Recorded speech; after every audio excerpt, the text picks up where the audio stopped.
ખાવામાં મજા નહીં આવતી આમાં. કેમ? પહેલા પવન જુદો હતો, પતંગ જુદી હતી ને બધું જુદું જ હતું. એટલે તમે કહેવા શું માંગો છો? હું સમજી.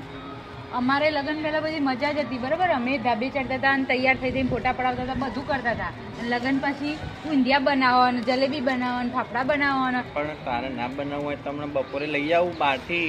તો ના પાડું છું. શું કરવા બહારથી લાવવો છે?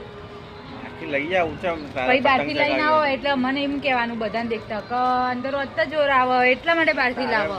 બધો નાચવો હોય ને ઘરનો જોડે કલેશ કરવો હોય તો હું શું કરું કે કશો વાંધો નહીં, બહારથી લઈ આવજો તે અવાજથી. બીજું શું?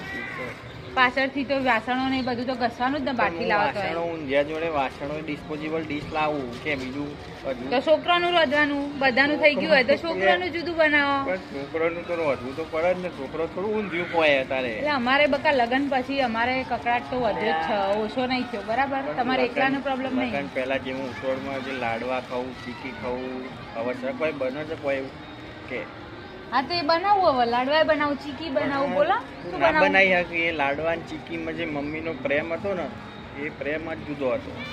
હું હવે તો લાડવા બનાવે, ચીકી બનાવે, તમારે ખાવાના છે બરાબર. ના આ બરાબર રીતે નહીં મારે ખાવા. આવા લાડવા મીઠા ના લાગે તો એ નહીં બનાવવા. હવે ના કશો વાંધો નહીં. હવે જો તું હું બનાવે અને તારે ખાવાય પડશે બરાબર. ઉભો રહેજો જા જવા શું છું. ઉભા રહો.